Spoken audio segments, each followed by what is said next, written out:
Emissão de vistos para brasileiros visitarem os Estados Unidos cai 21%. Imigrantes obrigados a sair do aeroporto de Boston agora lotam estações de trem de Massachusetts. Governo de Fortaleza visita a Flórida para divulgar as belezas naturais de lá e atrair turistas norte-americanos. A aula online vai ensinar as origens, tradições e personagens da brasileiríssima festa junina. E você vai conhecer os brasileiros que criaram uma luva capaz de estabilizar tremores de pacientes com Parkinson. E pensando nessa problemática, os alunos mesmos trouxeram essa alternativa de uma luva.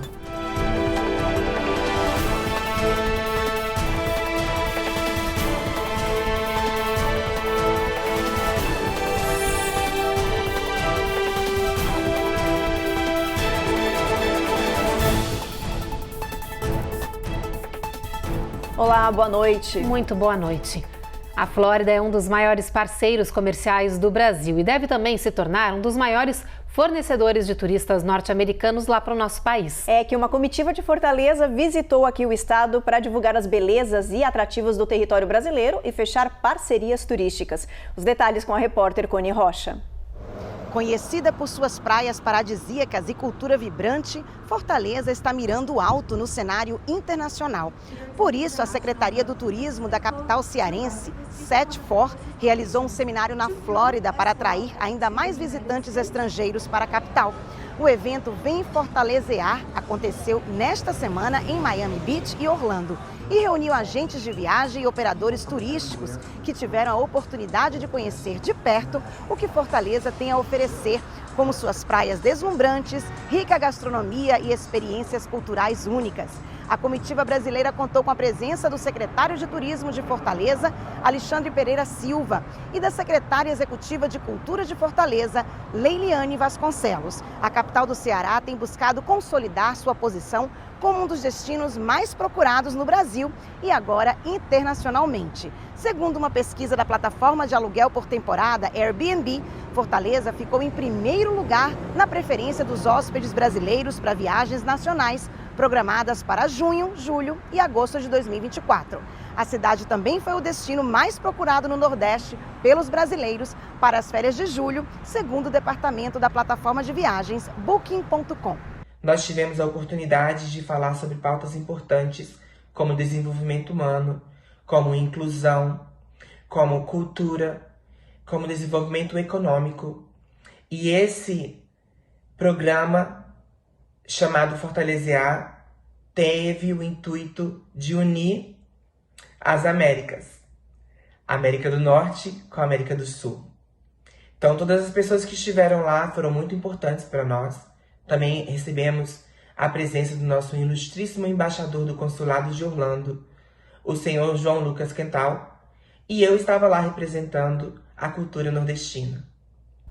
Os Estados Unidos emitiram mais de 90 mil vistos para brasileiros entrarem no território americano só no mês de maio. Apesar da alta quantidade, os dados apontam para uma redução nas autorizações concedidas pelo governo norte-americano. Houve uma queda de 21% nos vistos emitidos em maio em relação ao mês anterior de abril. Mesmo com essa redução, o Brasil ocupou o terceiro lugar no ranking de países que mais receberam vistos norte-americanos em maio. Em primeiro lugar e segundo ficaram México e Índia, respectivamente. No acumulado do ano, já são 507 mil autorizações para brasileiros visitarem, estudarem, trabalharem ou fazerem negócios aqui nos Estados Unidos. A gente fala agora da crise migratória em Massachusetts. O governo estadual ordenou a retirada das famílias que estavam dormindo no saguão do aeroporto de Boston. Mas com isso acabou criando um outro problema. Pois é, os imigrantes deveriam ser levados para centros temporários, mas com os abrigos lotados, muitas famílias ficaram sem alternativa e estão dormindo nas estações de trem, como nos mostra agora a repórter Giovanna Locatelli. Enquanto migrantes chegam a Massachusetts aos milhares, a governadora Maura Healey tenta administrar a crise migratória. Na semana passada, o estado anunciou que não vai mais permitir que recém-chegados durmam no aeroporto Logan, em Boston. Mas, com os abrigos lotados, várias famílias ficaram sem opção e muitos foram flagrados dormindo em estações ferroviárias da cidade. Nos últimos dias, organizações sem fins lucrativos hispanas têm visitado essas plataformas para prestar assistência aos recém-chegados e buscar alternativas. A voluntária Gladys Vega destaca que é uma crise humanitária urgente. I think we need to understand that we have a huge humanitarian crisis. O governo de Massachusetts está buscando alternativas para os imigrantes. O estado voltou a pedir ajuda federal para abrir novos centros. Até semana passada, 7.347 famílias estavam cadastradas no programa de acolhimento de Massachusetts. A capacidade é de 7.500. Depois do intervalo, o governo brasileiro participa de encontros importantes aqui nos Estados Unidos. E tem os detalhes da expectativa para o discurso de Donald Trump logo mais no último dia da convenção do Partido Republicano.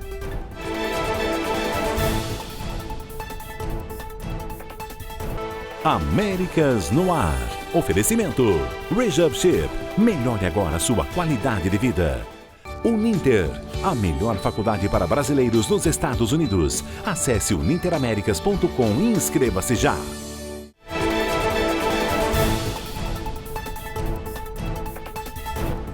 A Casa Branca revelou em nota os detalhes do encontro entre o conselheiro de segurança da Casa Branca, Jake Sullivan, e o conselheiro da Presidência da República Brasileira, Celso Amorim. Ontem, os líderes discutiram o progresso das relações bilaterais entre os dois países e pautas em comum, como os direitos dos trabalhadores. Também ontem, uma delegação brasileira com mais de 120 integrantes participou do Fórum Político de Alto Nível da ONU em Nova York. Liderado pelo ministro Márcio Macedo, o grupo debateu assuntos importantes para a sociedade civil brasileira no exterior e temas como igualdade étnico-racial. A delegação brasileira tratou também sobre a Cúpula do Futuro, evento da ONU que vai acontecer em setembro, com líderes de todo o mundo para abordar os desafios globais.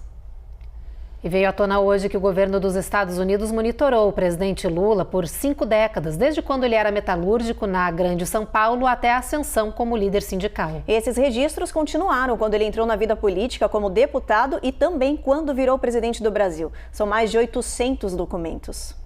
A maior parte desses relatórios sobre a vida de Luiz Inácio Lula da Silva foi produzida pela CIA. Outros órgãos americanos também realizaram registros de quem era, como vivia e que tipo de ameaça representava o líder metalúrgico brasileiro. Os processos são do período de 1966 a 2019. As investigações renderam 819 documentos com mais de 3.000 páginas que detalharam o dia a dia de Lula, sua vida, suas preferências e até sua relação com a ex-presidente Dilma Rousseff, com autoridades do Oriente Médio e da China. Constaram ainda informações sobre planos militares brasileiros e a produção da Petrobras. Os documentos foram descobertos e solicitados pelo jornalista e escritor Fernando Moraes, que está fazendo a segunda biografia do presidente Lula. O escritor requisitou o material aos Estados Unidos através de advogados e usando a Lei de Acesso à Informação. Parte dos órgãos americanos já concordou e está cedendo o material.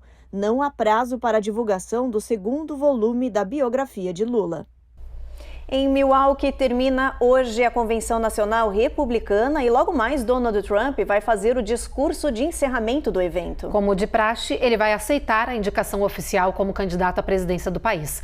Essa vai ser a primeira vez que Trump vai falar na convenção desde a tentativa de assassinato que ele sofreu há menos de uma semana. Fontes do partido dizem que o ex-presidente alterou totalmente o conteúdo do seu pronunciamento após esses últimos acontecimentos. Donald Trump deve aliviar as tensões, evitar ataques, falar de forma mais calma e focar na união do povo norte-americano, mudando um pouco a retórica que ele vem usando até agora na campanha. Depois do discurso desta noite, Trump fará seu primeiro comício oficial como candidato ao lado do seu vice, J.D. Vance. A dupla republicana fará o evento no sábado no Michigan, em um ambiente fechado que já está sendo preparado, claro, sob um forte esquema de segurança. No Oriente Médio, tropas israelenses avançam por terra para dentro da cidade de Rafah, no sul de Gaza, onde milhares de palestinos estão refugiados. O objetivo é pressionar o Hamas para a libertação de mais reféns. Os bombardeios aéreos também foram intensificados no enclave palestino. As últimas informações da guerra você acompanha agora com o enviado especial da Record a Tel Aviv, Matias Brotero. 2 ataques separados de Israel mataram integrantes de organizações terroristas. A imagem mostra o momento em que um drone atinge o carro alvo de um dos comandantes de um grupo aliado do Hamas no Líbano. Em outra região do país, a morte foi de um integrante do Hezbollah. Ataques ao povo israelense por parte de outros grupos terroristas não começaram depois da guerra contra o Hamas. Há anos, a comunidade judaica tem sido alvo de atentados em todo o mundo. Um dos mais letais aconteceu há 30 anos na América do Sul. No dia 18 de julho de 1994, uma van repleta de bombas explodiu em Buenos Aires, no Centro Comunitário Judaico Associação Mutual Israelita Argentina. 85 pessoas morreram e ao menos 300 ficaram feridas. Teherã sempre negou as acusações e 3 décadas depois, os acusados nunca foram punidos. Hoje, em uma manifestação na Argentina, as sirenes soaram exatamente na mesma hora do ataque 3 décadas atrás. O presidente Javier Milei comparou o atentado em Buenos Aires ao ataque a Israel no dia 7 de outubro e pediu que o Hamas liberte todos os reféns. Matias Brotero, de Tel Aviv, para o Américas no Ar.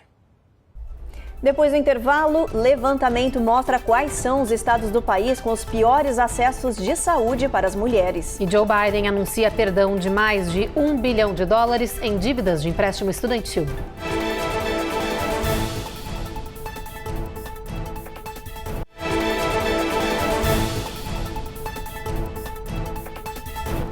Saiu o ranking que mostra os piores e melhores estados para os cuidados com a saúde feminina nos Estados Unidos. Foram avaliados mais de 32 itens que variam desde qualidade, tratamento até acesso a médicos. O resultado apontou para grandes disparidades aqui no país.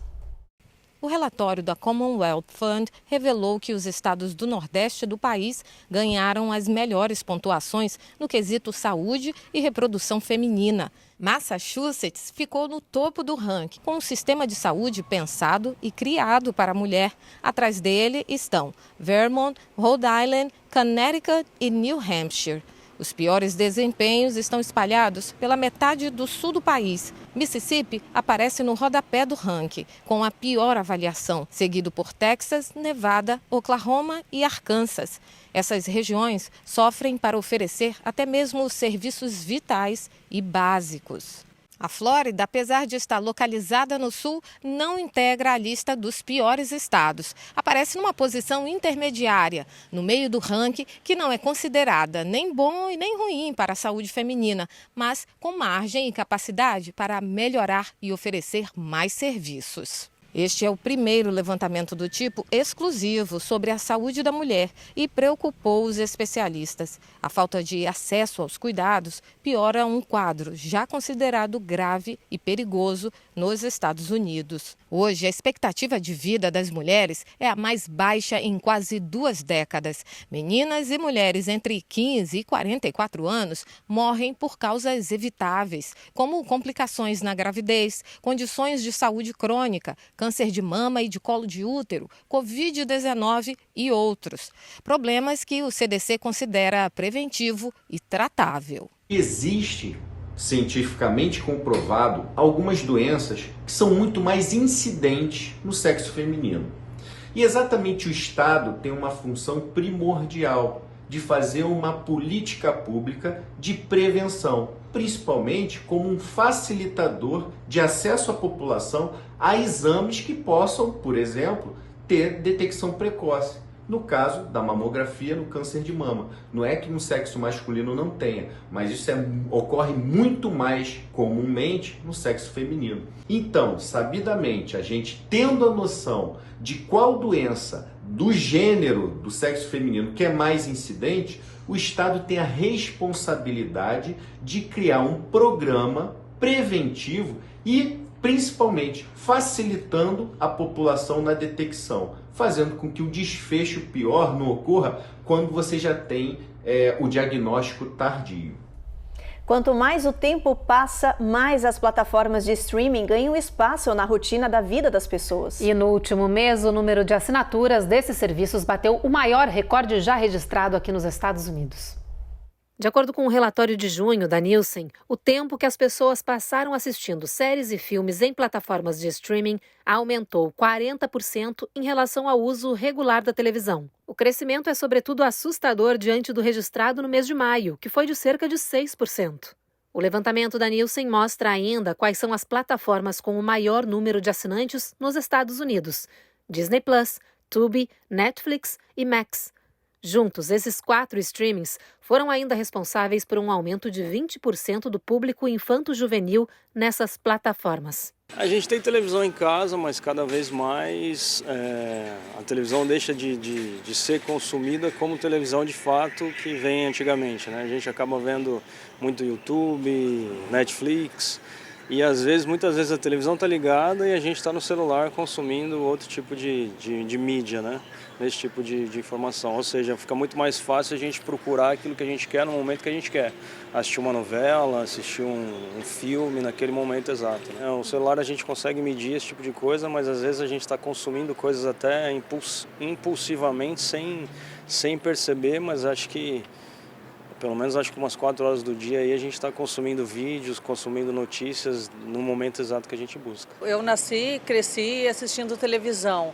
Hoje em dia eu não assisto mais televisão, eu só estou nessas plataformas de streaming, tanto quanto as minhas filhas. Hoje em dia a gente tem condições de se informar sobre tudo pelas redes sociais, pelos streamings, por essas novas plataformas. Eu não sou muito fã de streaming. Eu assisto esporadicamente, Netflix. O que eu gosto mais é de televisão, porque eu ainda sou igual antigamente, sabe? De ligar TV, de ver jornal, de ver novela. Então, particularmente, eu até assisto, até escuto Spotify, Netflix, YouTube, esporadicamente, mas o meu forte mesmo é a televisão. O público mais jovem é mais rápido. Como foi falado aqui, a gente tem tudo mais rápido, a informação mais rápido, então raramente um jovem vai sentar no sofá e vai falar, vou assistir uma novela, vou assistir algum... Não, ele vai pegar o celular, ou tudo que ele quiser ver, ele vai ver no celular. Então eu acho que a tendência para a época que estamos agora é não ter mais o acesso da televisão consumido como antigamente. Eu sou da época antiga, então eu adoro.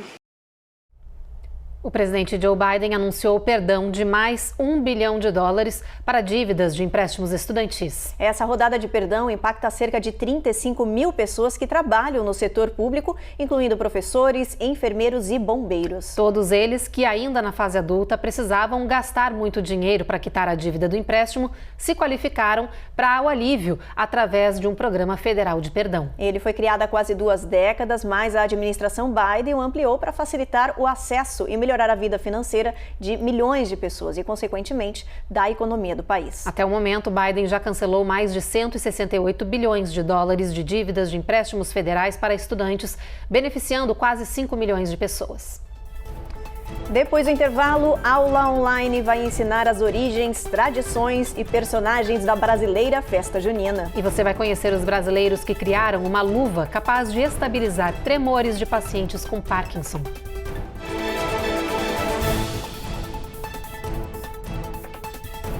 Américas no Ar. Oferecimento. Rejab Ship. Melhore agora sua qualidade de vida. Uninter. A melhor faculdade para brasileiros nos Estados Unidos. Acesse uninteraméricas.com e inscreva-se já.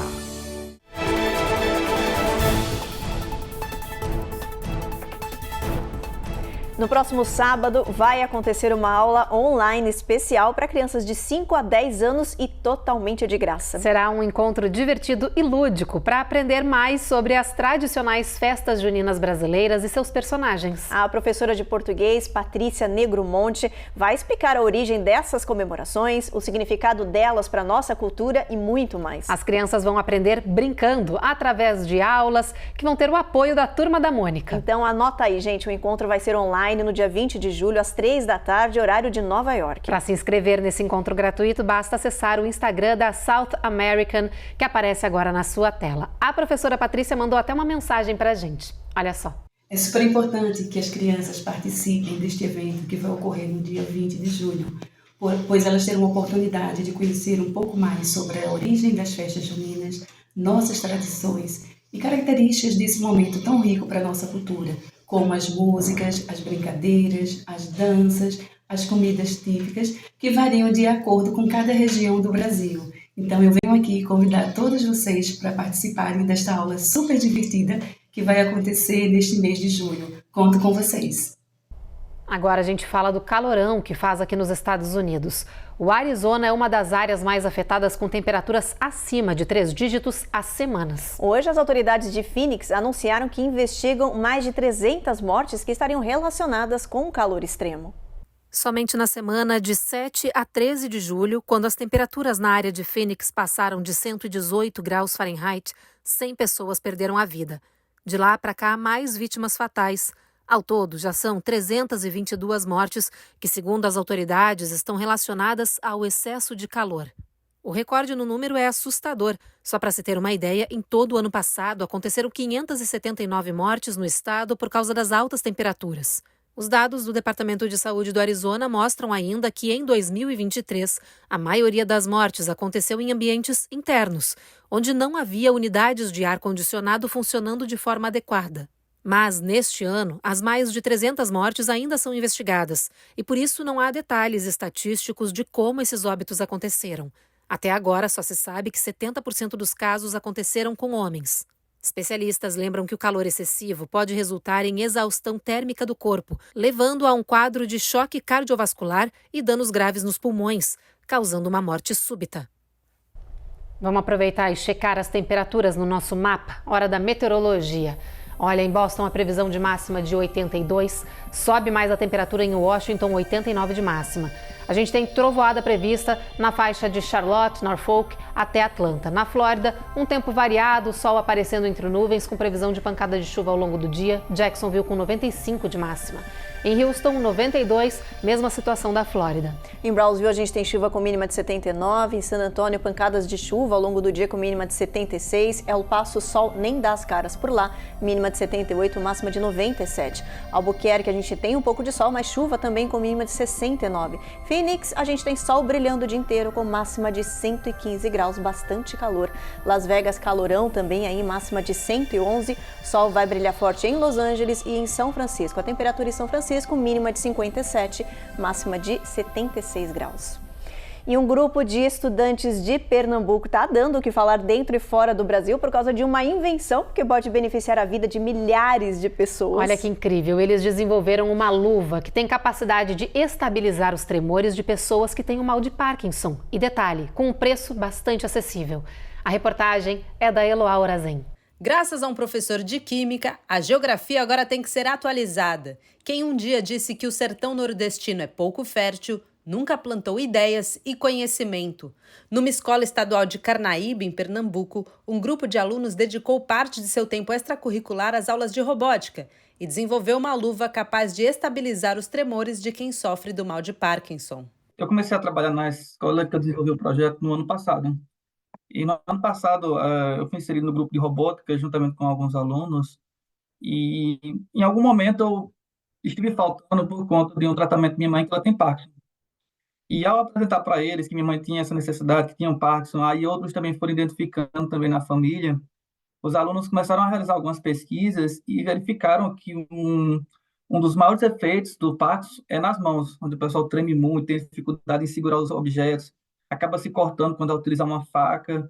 E pensando nessa problemática, os alunos mesmos trouxeram essa alternativa de uma luva. Eles começaram a pesquisar no mercado, disseram, já existem algumas coisas semelhantes, porém num valor absurdo.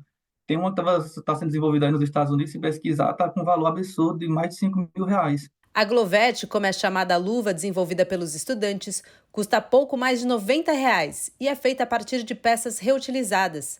As soluções engenhosas são diretamente proporcionais aos desafios enfrentados pelos alunos e professores. Em si, o grande desafio foi a gente conseguir um motor que fosse de baixo custo, tá certo? E capaz também de ter uma alta velocidade. A gente pensou bastante, a gente utilizou motores de drones também, não teve tanto sucesso por causa de consumo. Foi aí que a gente pensou, um HD de um computador, ele tem um disco que gira em alta velocidade, cerca de 7.200 RPM, que utiliza 5 volts. Aí a gente pensou, se a gente reutilizar dos computadores antigos da escola, a gente pode pode remodelar a luva para utilizar um motor desse. Um motor bem simples, que a gente tem abundância lá, a gente pode reutilizar, ajudar o meio ambiente, tá certo? E utilizar para desenvolver nosso projeto. A gente é de uma escola pública do sertão pernambucano. Se já é difícil fazer pesquisa em um grande centro universitário, imagina aqui em Carnaíba, que está a 400 quilômetros, mais ou menos, de Recife, onde não tem nenhuma universidade na cidade, onde não tem nenhum centro de pesquisa, e a gente, muitas vezes, ali, alunos terem que se adaptar, porque os alunos em si não tiveram um professor realmente de robótica, às vezes tinha que estudar por fora. Eu, como professor também de química, nunca tive uma cadeira de robótica na minha graduação. Tive que me adaptar para estudar impressão 3D, para estudar robótica. E de tudo isso, a gente ir se adaptando para chegar no mundo desse. Ainda sem prazo para ser comercializada, a Glovette tem atraído a atenção da mídia nacional e internacional. A invenção, inclusive, já ganhou prêmios no exterior e a tendência é que quanto mais avance, mais chame a atenção. A gente tem muito cuidado porque é para testar em pessoas. A gente busca fazer todas as adaptações para garantir 100%, mas que tenha 90% de segurança. Dizer, 90% a gente testa na nossa mão, a gente faz, mas a gente não fica nesse receio de testar já em pessoas. Primeiro, a gente precisa ter a confiabilidade nem de 90%, de 100% de certeza do nosso protótipo.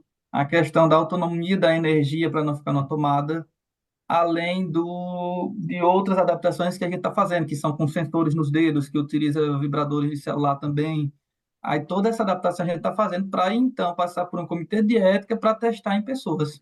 Tem muita gente querendo testar, tem minha mãe querendo testar, tem outras pessoas. Ligou também ontem um engenheiro de São Paulo querendo mandar uma grana. Não, manda essa luva para mim, porque eu preciso muito. A gente precisa realmente ainda passar por esse comitê de ética, fazer essa funcionalidade, publicar o nosso projeto realmente e depois ter essa aplicação. Só nos Estados Unidos, 1 milhão de pessoas sofrem com o mal de Parkinson. Esta luva promete mudar a vida de muita gente, e não só de quem lida com a doença. Alguns dos alunos envolvidos já repensaram suas escolhas por conta do projeto. Antes eu queria fazer pedagogia. Meu sonho era fazer pedagogia. E depois, tanto com a equipe de robótica, tanto também com o projeto da luva, eu mudei assim de uma área completamente para uma área completamente diferente. Eu estou fazendo sistema de informação, ou seja, uma área totalmente diferente, mas que, na minha opinião, é uma área mais desafiadora, e eu me encontrei ali nos parâmetros de TI. E o Jornal Américas no Ar de hoje termina agora. A gente espera vocês novamente amanhã. Você fica agora com mais um capítulo da Rainha da Pérsia. Boa noite. Boa noite.